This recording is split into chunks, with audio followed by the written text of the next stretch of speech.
gonna be. Give it up's gonna be alright. Hi everyone, and welcome to another edition of Trans Stupid. And boy, has stupidity been intersectional this week. There's quite a lot of stories that I need to cover, actually. And the very first one I want to touch on initially doesn't look like it's really trans or LGBT related, but it does have a bit of a twist to it. So some of you might have been aware of the controversy stirred up by an organisation called Media Matters against Fox News host Tucker Carlson. Now this involved some statements that Carlson had made more than 10 years ago that are, let's just say, fairly un-PC. And Media Matters are running a campaign to get Carlson fired. So a lot of people have said stupid things in the past, and I don't think that something somebody has said over a decade ago should be held over their head.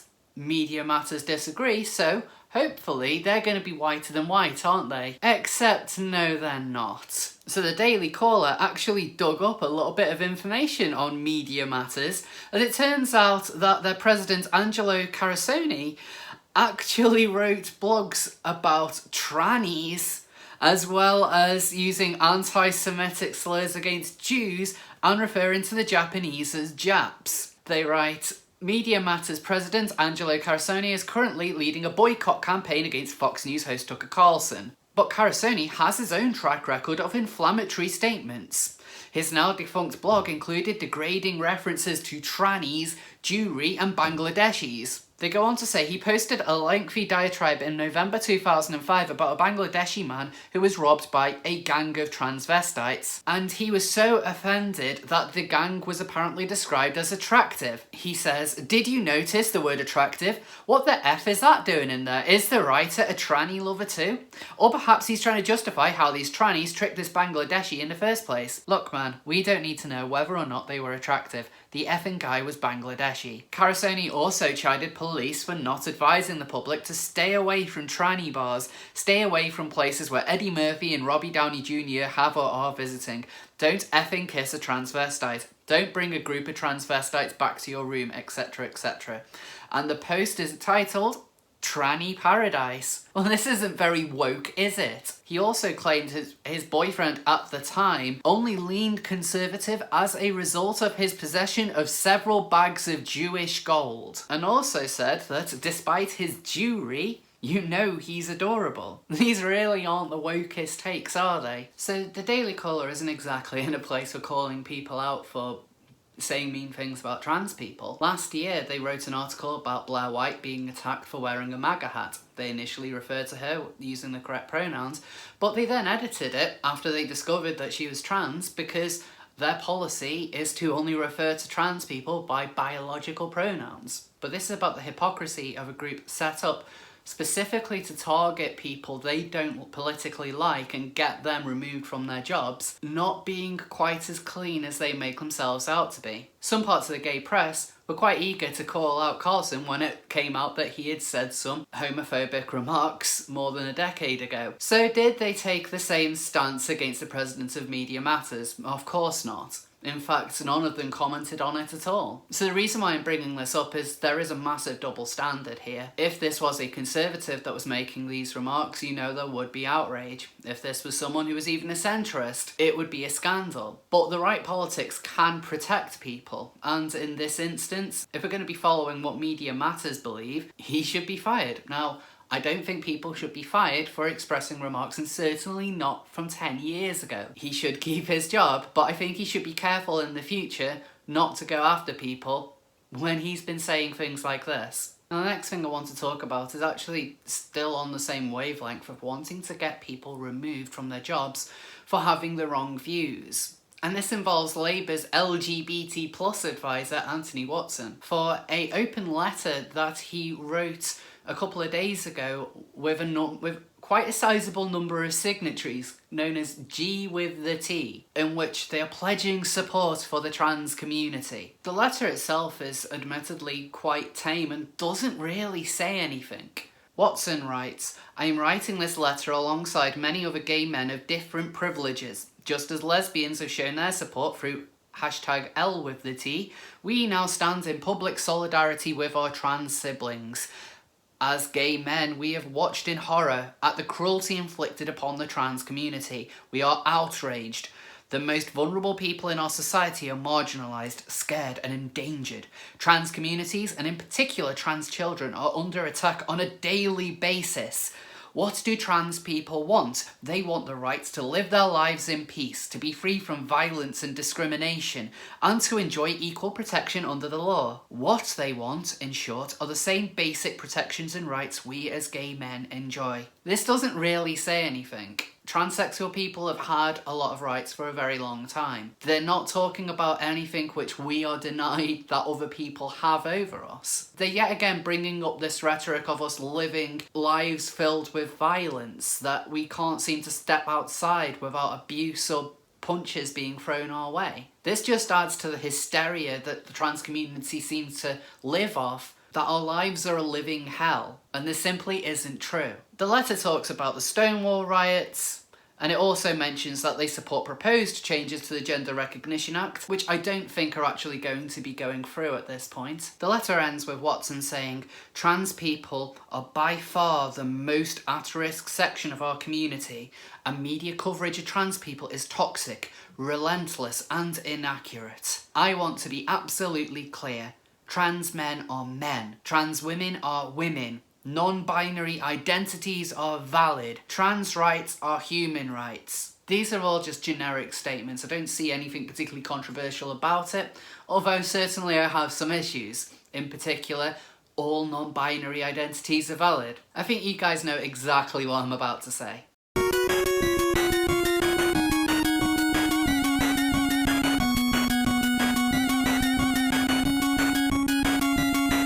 The letter generated quite a lot of controversy on Twitter, with many people claiming that the letter itself was misogynistic. Now, I don't see anything in the letter that would jump out to me as being hatred against women. In fact, I think the letter is actually quite tame, it's vague, and it doesn't really mean or say anything at all. It's nothing more than a woke virtue signal. Now, I don't want to go into the arguments that have been going on Twitter too much, but there is one thing which I think really does need to be drawn to everyone's attention. Watson then decides to try and drag somebody's employer into all of this debacle, and this is where I really start to have an issue with what's gone on. Watson tweets at The Economist about their financial editor Helen Joyce, saying that he's keen to explore with them how their Pride network and diversity policies fit in with their financial editor's trans exclusionary radical feminist views. So it sounds like she has the wrong opinion here. Something needs to be done, doesn't it? So he doesn't outright say what his intention is, but let's be honest, it's quite transparent. And he doesn't deny that he wants to do this when he's called out on it. And in defence of his actions, he points at comedy writer Graham Linehan trying to get him removed from the GLAAD board a few days earlier. Now, as I said earlier, people shouldn't be removed from their jobs for having views that you disagree with, and this goes both ways here. I think if you supported Graham Linehan trying to get him sacked from one role, you can't then complain when Watson uses the same tactics to get someone that you agree with fired. This is wrong no matter what side is doing it. And obviously Watson doesn't come off good in this at all. He comes off as a child that doesn't want to allow anyone to have a voice if it goes against his own narrative. Dragging people's employers into this is something which is incredibly damaging and scary. You're cutting off people's livelihoods by doing this. This is much worse than calling out a slur. This has real life repercussions. But this exposes Watson for the kind of person he is. If he doesn't like what you say, you're fair game. And he can't talk about how there's such a cruel environment for people like me if he's willing to be cruel himself. Now, a couple of days ago, I uploaded a video where I discussed some of my ideas for how trans women should be treated in public, and a lot of this is the way in which you present yourself. You can't force people to use pronouns, instead it's respect that needs to be earned. But now in the media we're seeing a lot of stories about trans women being misgendered, and their responses can be quite strange. Transgender woman demands apology and £2,500 in compensation over claims Southern Rail staff twice called her Sir. Katie Yeoman, 66, said she needed pills to sleep after she was called Sir twice whilst talking to staff. Once when she was asking a question, and again 2 weeks later when she asked for a platform number. She is demanding an apology, training for Southern Rail staff and compensation. Being misgendered isn't pleasant, I get it, but you needed sleeping pills for days after someone called you sir. Something tells me you're not all there. Yeoman says, I care because I spent 5 years transitioning and I have all of my legal documentation.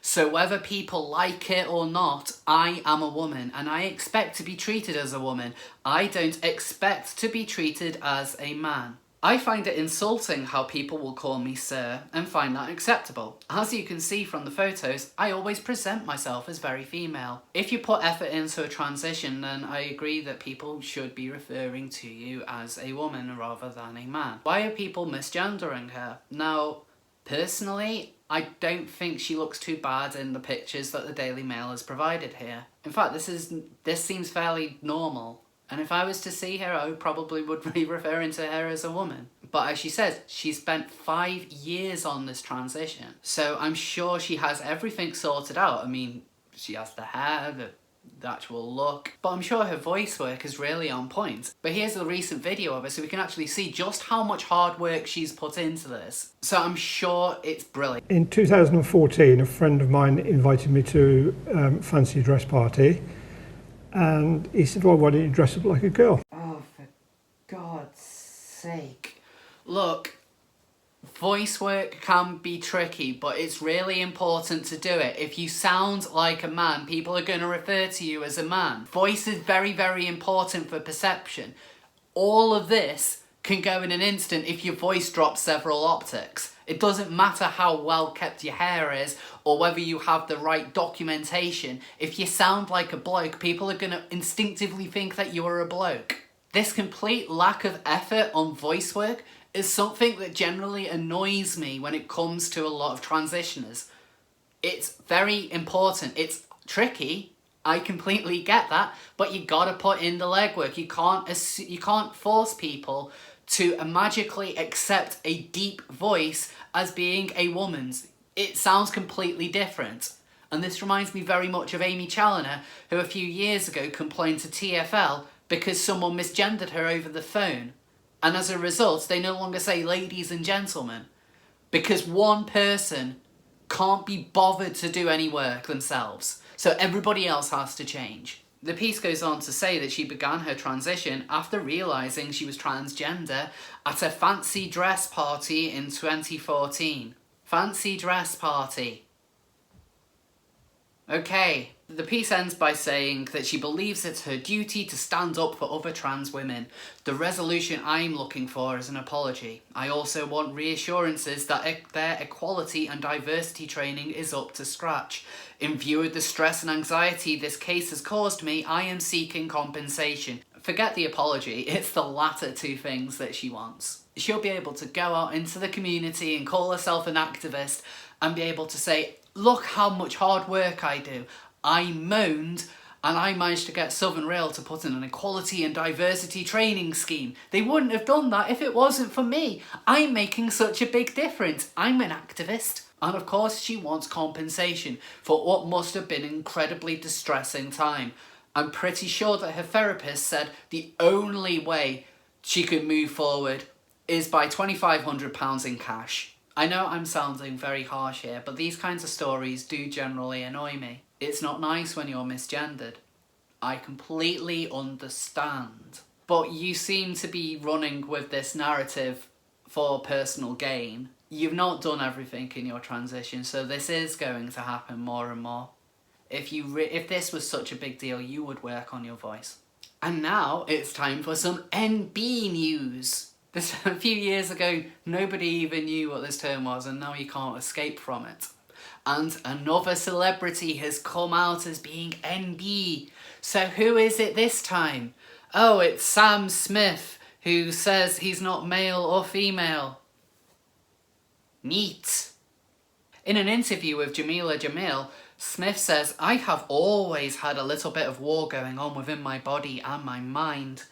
I do think like a woman sometimes in my head. Sometimes I've questioned, do I want a sex change? It's something I still think about, like, do I want to? If you think about it, this does make a little bit of sense for Sam Smith. After all, his music does self-identify as boring.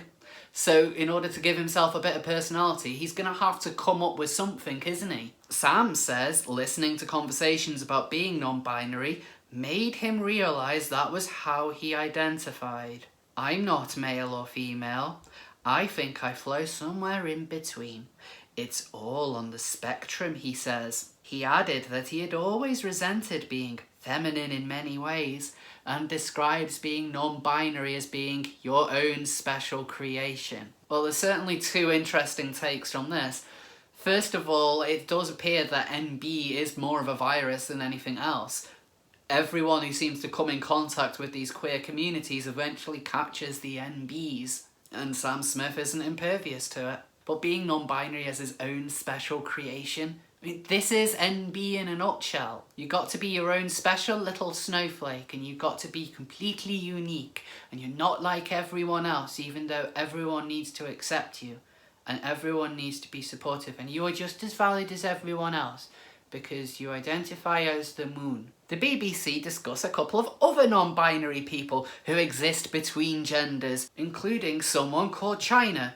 I'm sure they refer to their gender as the people's gender. As well as writer Jamie Windust, who I've commented on this channel before, who say they face scrutiny from other people every single day. Smith says coming out as non-binary has helped him become happier with his own body image. He says, I am feminine in many ways and I've always resented that. I'll never look like that because there's a bit of woman in me who won't let me look like that. I put on weight in places women put on weight.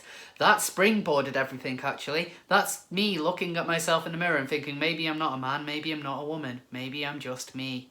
We're really going to be seeing more and more big names coming out as MB, bearing in mind it takes absolutely no effort to be able to then claim this whole new oppressed identity.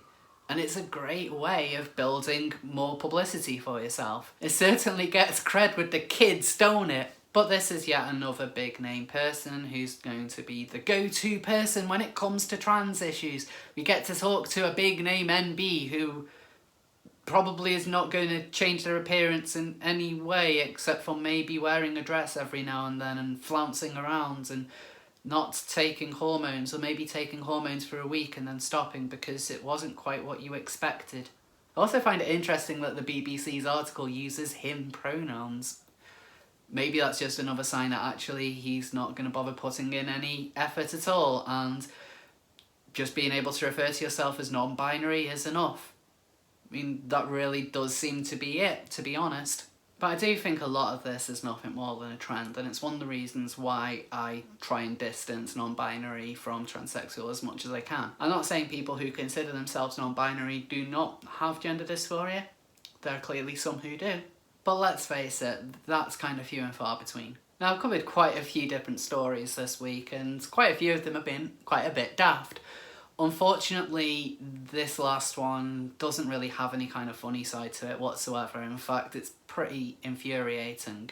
Trans activists concerned with Vancouver Rape Relief getting public funds. Yes, you heard that right. Trans activists were angry that a rape crisis centre was receiving public funds, and this is on the basis that they would not provide services to trans women as well. Trans activist Morgan Olga said the shelter shouldn't qualify for city grants because it denies services to trans women. She said if Vancouver Rape Relief were to be looking for federal funding, they would be denied on the basis of their actions. An organisation that discriminates against people on the basis of fundamentally protective rights should always be denied public taxpayers' funding, whether it's in the form of charity receipts or indirect funding. Olga goes on to say, I do understand they have fought since day one for women's rights, and sometimes people that have been in the trenches, they've been in the trenches for far too long. Vancouver Rape Relief is the last rape relief organisation in BC that I know of that discriminates the way they do. She finally adds that there are many other shelters who would use the money in a way that is more inclusive. I think this is a very bad argument to pick. And unfortunately, it got much worse. Vancouver cuts funding to Rape Crisis Centre over policy excluding trans women. For the first time in more than a decade, Vancouver Rape Relief and Women's Shelter will not receive city funding, as the organisation refuses to change a policy that excludes trans women from its services. Speaking to CTV News, Hilla Kerner from the Women's Shelter said, "We believe this decision was made under populist pressure and did not take into account the important work we do and have been doing for more than 45 years with women in Vancouver." Christine Boyle, the city councillor, said that in order to receive city funding, the women's shelter would need to be serving all women, and that includes trans women. Morgan Oga, who I mentioned earlier, applauded the city's decision, but was frustrated to see the Rape Crisis Centre continue to discriminate against trans women. She said, "I'm disappointed they're not willing to change their policy and their approach at this time, and that they have a fundamental belief that their way is the only way to move forward." Vancouver Rape Relief refuses to house women who are transgender. Would we accept that if Vancouver Rape Relief refuses to house women who are Muslim or white or black? The city has now given Vancouver Rape Relief an ultimatum. It will receive funding again once it changes its policy. Now, I don't think that the comparison of a trans woman to a woman who is Muslim or black or white is particularly apt, because a trans woman is fundamentally quite different to a normal biological woman. I think that this is a very poor move from the activists. I think this is something which is very, very selfish, and this is something which is just a PR nightmare for trans activists who seem to be celebrating it. In the video I uploaded a few days ago, I talked about how you need to earn being able to go into women's spaces. It's not just a case of, I am woman, therefore I get to wander in here. I think there are some times where you might have to kind of take a step back, even if it involves swallowing your pride a little bit. A rape crisis centre is one of these times. They shouldn't have to serve a trans woman. And I think there are clear good reasons as to why that is. I shouldn't have to explain this, but if you've got someone, a woman, who has been in an abusive relationship with a man or has been sexually assaulted by a man, and she goes to one of these centres, she's going to be in quite a vulnerable position. Being in a room with a male-bodied person, particularly if it's going to be someone who hasn't done a lot in their transition, looks incredibly masculine, and God, we know that passing is considered a bad thing in the trans community nowadays, so yeah, there is a good chance that it would be a massive hulking beefcake sitting in a room with a woman who's recently been sexually assaulted. And yeah, I can see why that would be upsetting to her. Just because you then say, well, actually, I'm a woman, that doesn't change that biological fact. It really, really doesn't. And this goes the same regardless of your sex. If it was a man who had been assaulted by a woman and went to a man's shelter, a male shelter, and then had to sit in a room with someone who is biologically female and looked quite biologically female, but decided, well, I belong here as well because I say I'm a man. That would be ludicrous. This goes both ways. What good reason is there? Are you really... How can people applaud getting a rape crisis centre defunded over feelings? How is this a good look? Trans activists need to pull back sometimes and accept that they're not going to get their way everywhere. This makes everyone look bad. So what are your thoughts on the topics I've discussed today? Please let me know in the comments. Thank you all for watching. Just to let everyone know, I've now launched a Patreon account, the details of which are in the description down below. Once again, thank you for watching, and I'll see you all next time.